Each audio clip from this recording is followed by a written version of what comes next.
for finding me.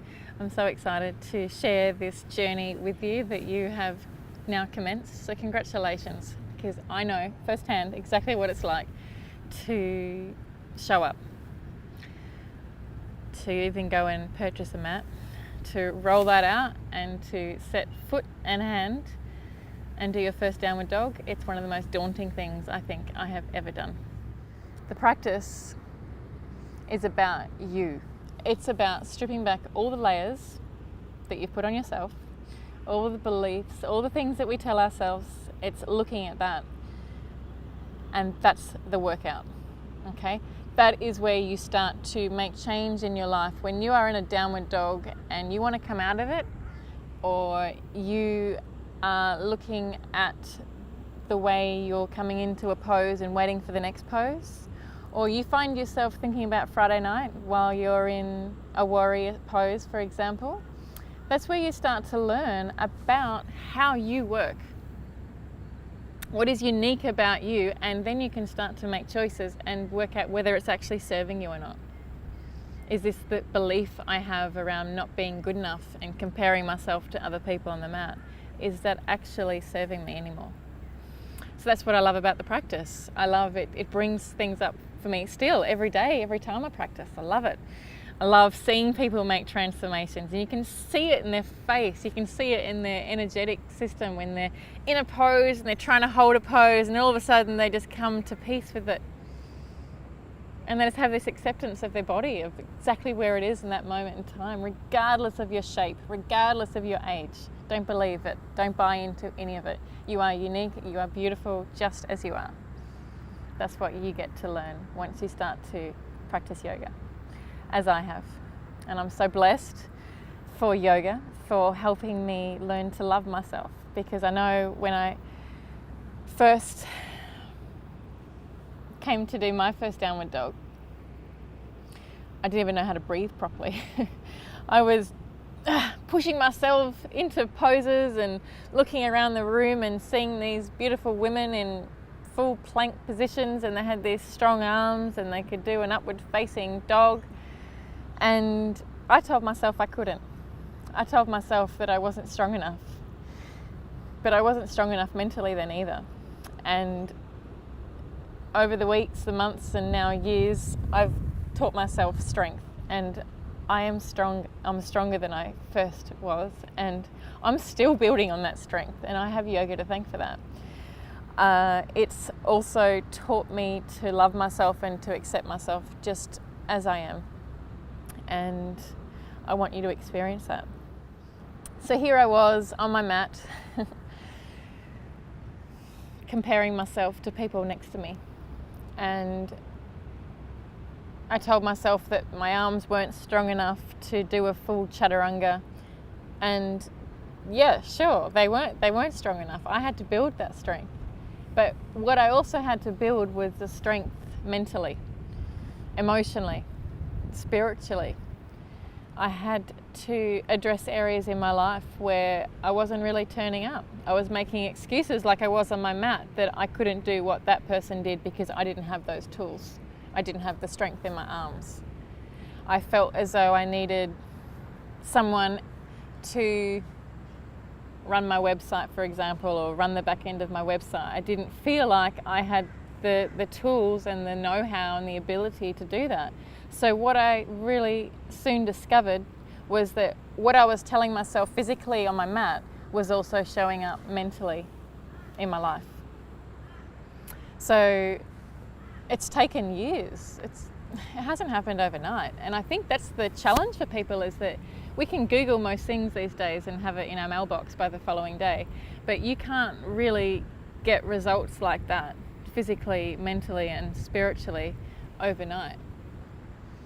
And if that's something that you want and you're committed to changing your life and to living the most healthy and authentic version of yourself, then start showing up.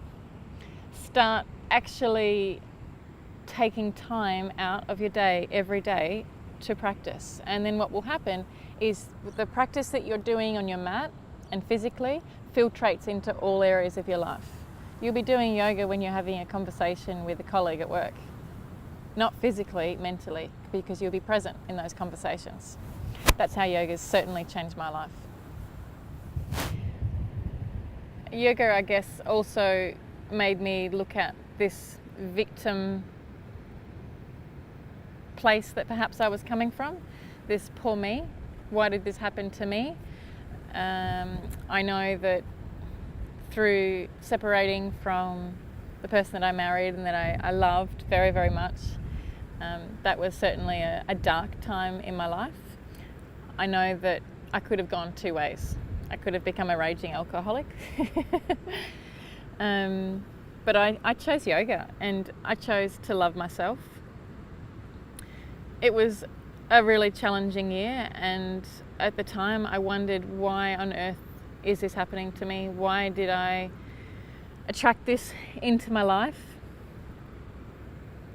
And I had to stop myself often when I was feeling an emotion of anger, sadness, or guilt, thinking about my children, or why did this happen to me? How did I attract this into my life? And sitting with that was really challenging, but that's where yoga helped me, because I was able to actually sit with it. Rather than letting the story build up in my mind, I'd be able to see the emotion come in. Let's take anger, for example. Here's an emotion of anger. I'm feeling angry. And I just sit with it, see where I've experienced it, what I made it mean, and then I would just let it go, because that's all they are. It's just an emotion coming in, an emotion going out. And that's where yoga teaches us mindfulness. And mindfulness is just having this awareness of all these floating ideas and concepts around us that we can choose to attach ourselves to, or just choose to see them come and choose to see them go. So they just come in and go out again, like passing clouds. Yeah, it's just the passing. So I have yoga to be very grateful for, that it helped me through that very dark time when I needed to be a shining light for my children. I was still running a full-time yoga studio, and I still showed up to teach classes every day. There were some days that I was literally wiping tears away before I opened the door for people to come in. And it healed me. Through teaching and through sharing this profound practice, it actually helped me be the best version of myself.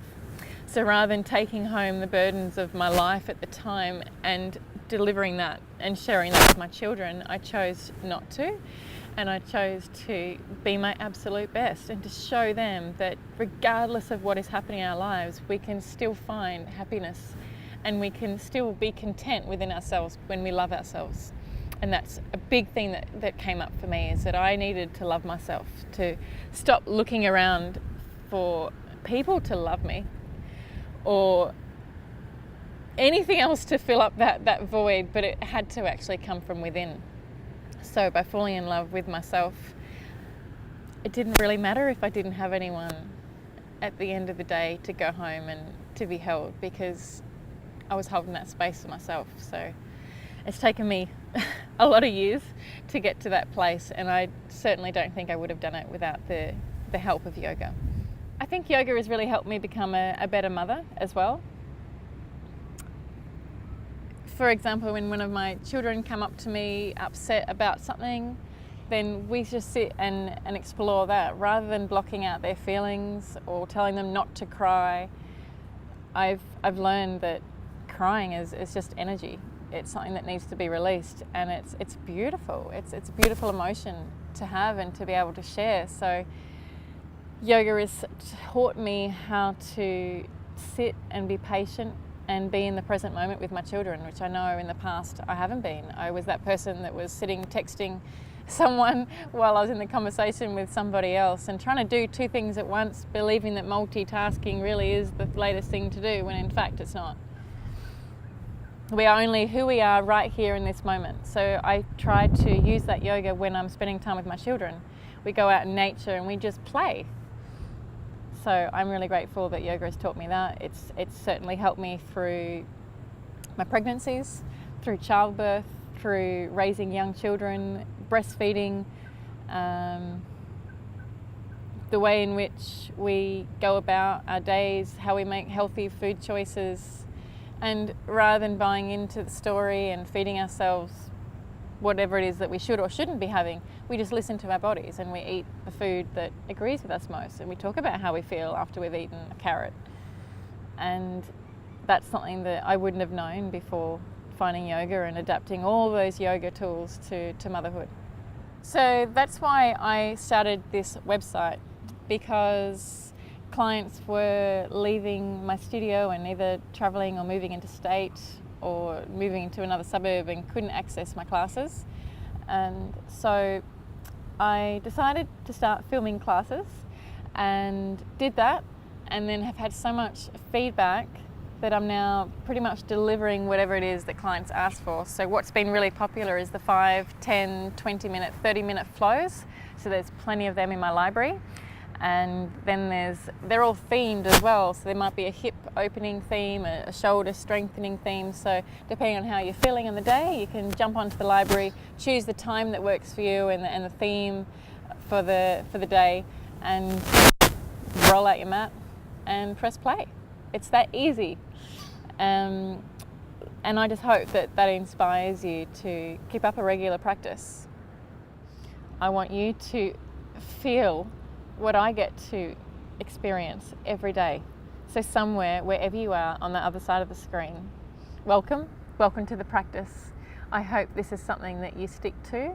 It's like turning up to a date with your best mate, except it's with yourself. So do this. This is your health. Make this investment to yourself and you will not look back. Trust me. And while we're on that, it actually gets a little bit addictive, because you get to study yourself, and that's what yoga is about. It's a study of the self. All the best. Good luck. Look forward to sharing plenty of yoga with you.